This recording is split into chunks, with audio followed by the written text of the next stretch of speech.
throughout the 2022 and 23 season, there has been one dominant theme amongst, let's say, the discourse of Formula One that has been talked about. And no, we're not talking about Red Bull's dominance, but for a change, we're talking about the most dominant team really of the past decade and them trying to bounce back. That is, of course, Mercedes.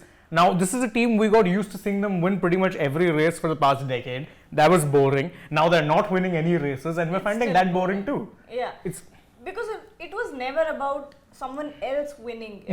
I mean, of course, it was about someone else winning, but it was more about having competition rather than just one team dominating a seasons. And now you've got one dominant team replacing the other. Yeah. So it's like, okay, we kind of got what we wanted. No more Mercedes dominance, but at the same time, we also kind of got, well, another dominant team replacing them. And you're wondering, okay, wait, you've just replaced, it's the same thing but different. And you know, it was quite obvious that was going to happen. Yeah. Especially with Max Verstappen, with the way that he was, driving and competing side by side with Lewis Hamilton. By 2020, we knew the next Lewis Hamilton will be Max Verstappen. Yeah, the next dominant driver. Yeah. But what we've seen more often than not is, rather than, let's say, a Hamilton decline on his own, you've seen him suddenly come up with machinery that is not good enough to be winning races anymore. Yeah. And in that regard, we actually have a bit of an update, or rather, let's say, an interesting admission from Mercedes. Yes, from Mercedes boss Toto Wolff. And what he said is that the team are pretty much after a point going to stop developing the 2023 car. In fact, this is exact quote. He says that, I think pretty soon we have no choice. P2 or P3 fundamentally doesn't impact me and the team. It's about coming back and being able to win a world championship. So it's a balance that we have to strike right. So in essence, what he said is that, look, we're going to be pretty much giving up developing on this car right now. They know that, with the big upgrades they've brought, and remember, they'll be bringing one to Hungary as well. So they know that that is good enough to put them on a good path for 2024. But they're not going to work or put any more resources on this season's car. That's actually a valid point and a good idea, because you don't want to waste your precious money on something that cannot be salvaged and that will not get you any result as of now, because Red Bull's not going to do any worse than this. Yeah, they're not gonna. And Mercedes isn't going to do any better than this. So what's the point of wasting your money on it? But apart from Toto, Lewis Hamilton has also come out and spoken, and he's spoken in bits and parts about it. Like I remember after the Silverstone, what was before the Austria. Austria. Yeah. After the Austria race, I think he talked about that he had kind of given up on the car, because he said something along the lines of that there is no, I'm not looking to go for points anymore, because I know that the car is not, capable of doing that. So there's no point of me pushing either. Of course, he'll push, but this is not an expectation that he's keeping with the car. And I mean, I don't entirely blame him or Toto, because again, they've gotten used to having winning machinery. Right. And in a sense, I will laud their commitment to saying that, look, okay, fine, we realize this right now isn't working. So rather than waste money, and especially now when you're looking at an era, you're looking at the era of the cost cap. Remember, back in the days, you had not only unlimited resources to develop the car, but also unlimited testing time. Yeah. So what would happen with teams is they would kind of, one race weekend is done, they'd go back to their base. And thereafter, they'd be testing, bringing new parts every race weekend. You can't do that now. With the budget cap, it's just not possible, which has actually made it imperative that the few updates you do land, you better make sure they work. Yeah. Because if they don't, then you've spent a lot of money on doing something that hasn't brought you the desired lap time. Yeah, exactly. And we've seen that this happen during the 2020 season as well, if I remember correctly, because the new FIA regulations and this car specifications were coming in the next year. A lot of teams had given up at that point. They stopped bringing in. It was 21 actually, because 22 the regulations came in. Yeah, and I remember a lot of teams pretty much just gave up on the 21 car. Exactly. Haas being one of them. And Ferrari. Binotto had said specifically that all our plans are going towards 2024 and not this season. So don't 2022. But so don't have any expectations. But I remember that this was something that has happened before. And there's no point actually, kind of, like we said, wasting money at this point. So it's fine that they do that. Exactly. But for us fans, it's disappointing. It's bad news, because this just means that the Red Bull dominance is going to continue. Yeah. And up until Silverstone, I think Mercedes was, bringing in upgrades, and now they're going to stop. Yeah, they have one more which is coming in for Hungary. Beyond that, nothing.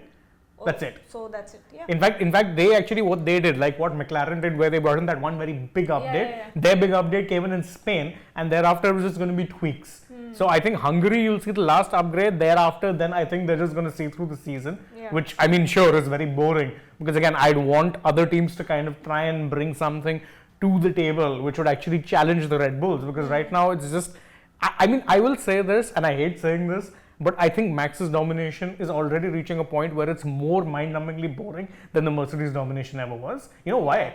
Because even in the worst years of Mercedes dominance, there were at least two cars competing. That's right. You don't have Perez putting up any kind of competition. Any kind of competition. He struggles to get out of Q1. I know, that's really bad, because I think we brought this point up before as well, but it's an important and a valid point, because when the Mercedes dominance was happening, you had both Valtteri and Lewis, Even before that, you had Hamilton and Rosberg. Remember, you had at least there was some semblance of a fight. Exactly, you had both the drivers from the team, up on that podium. But with Red Bull, we're saying it's just Max. And that's it. Maybe there's two, reasons I can think of for that happening. First, Perez is not as good as Max. Second, the car is completely built for Max. I don't think it's built for Max, but I will say that I think the direction they've gone suits Max a lot more. Yeah. Because I think that's the faster direction. Because I'll give you an example. With Perez, he prefers cars that are more stable on the rear. Max, on the other hand, is okay with cars that are unstable on the rear, because he can tend to control the front end. With Perez, he prefers a more stable car. This Red Bull, it might look stable, but it's very pointy towards the front end, which allows for better corner entry. Yeah. Of course, now that doesn't matter, because of course they have such good downforce. Yeah, and he's at the front. Exactly. But overtake anyone. Exactly that. Yeah. What overtakes? What overtakes? He'll be lapping people. Yeah. But that's the thing with Perez. I don't think he's figured out how to drive this car correctly yet. Because again, in 2022 as well, later on when the direction kind of shifted towards that side, which I felt favored Max or was more comfortable for Max, he just couldn't live up to it at all. Yeah, and with Mercedes as well, when it was more suited for Lewis. Because look, he had a big part in, the... Saying how the car was developed. Yes, the engineering. He had a lot of say in that, and especially the wheel. Yeah, Every single part of it was built according to Lewis Hamilton. Yeah, he himself admitted it. He's saying that I actually helped design that wheel. Yeah, because it was according to his grip, his measurements, everything. Of course, that wheel wasn't given to Valtteri. His one was normal one, the normal one, and Lewis's one was the extra modified. Was one where he was comfortable with. Yeah. But again, it is pretty telling, and this is where I say it's a damning indictment of Perez, is that even in a car that was admittedly developed towards Lewis's strengths, Valtteri is still an 8-time race winner. Exactly. He was still consistently challenging somewhere there and thereabouts.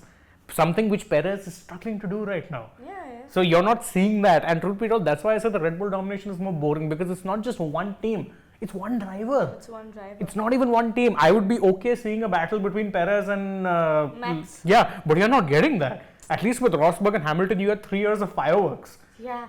That was good. That was fun. I enjoyed that. I don't enjoy this where okay, one corner done. Max is taken off, and then it's like, okay, you boys are fighting for the rest of it. So that's why I would have liked if Mercedes maybe exploded a bit more. Maybe said, okay, look, we know we have the car that still has some issues, but we're still going to explore. I think they're not the only team who are doing that, by the way. Yeah. Aston Martin have fallen off the grid entirely. Yeah, Aston Martin, and then we've got Ferrari, who's kind of stopped. Yeah, they brought in some developments, and that's it. Stopped giving any 2 cents about Yeah, they're just least bothered about it, aren't they? But I think that's now what you're going to see a lot of these teams do. You're not going to launch a faulty car in the start of the season and then look to remodel it. You're going to focus all your energy on the next season to ensure that your starting point is good. Except Alpha Tauri, who basically redesigned the whole car. Yeah, and they will from next year also redesign, because they're going to try and borrow as much from Red Bull as is legally allowed to. So they're going to become as close to a Red Bull B car as possible. I mean, on the other side, it might just actually get them some points, so who knows. But I think you're going to see that happen a lot more now, especially also when you remember the fact that this set of regulations, the changes that have happened, you're also building towards 2026.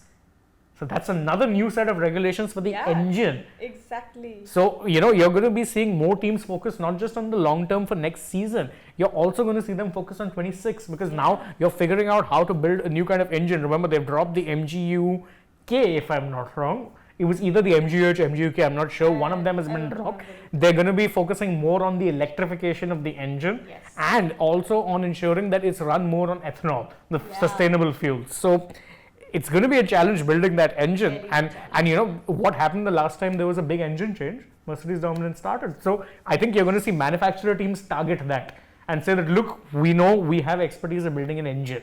Maybe the aero part we might miss out on something. But you're going to see this long-term planning come in a lot more to Formula One now. So yeah. I don't know how to feel about it. Hopefully honestly, we'll get to see some good, fights. In 2024. In 2024. Does that mean we should just write off this season then? Yeah. Give the title to Max now. Give it now. Yeah. Just let it be done. There's no point in having any more races at this point. No, I mean, we'll get to see Danny Rick in the next race. Yeah. That was something to look forward to. Silver lining. Silver lining to that cloud. But of course, as we said, competitively, I think this season is done. That, of course, is our take on it. How do you guys feel? You can let us know that in the comments below. Don't forget, like, share, subscribe, tap that bell icon, leave us a comment, follow us across social media, and don't forget to download the Sportsnet app. Plus, if you're already on the channel, go ahead, check out some other videos we've done. Right now, though, from Gargi and me, it's goodbye.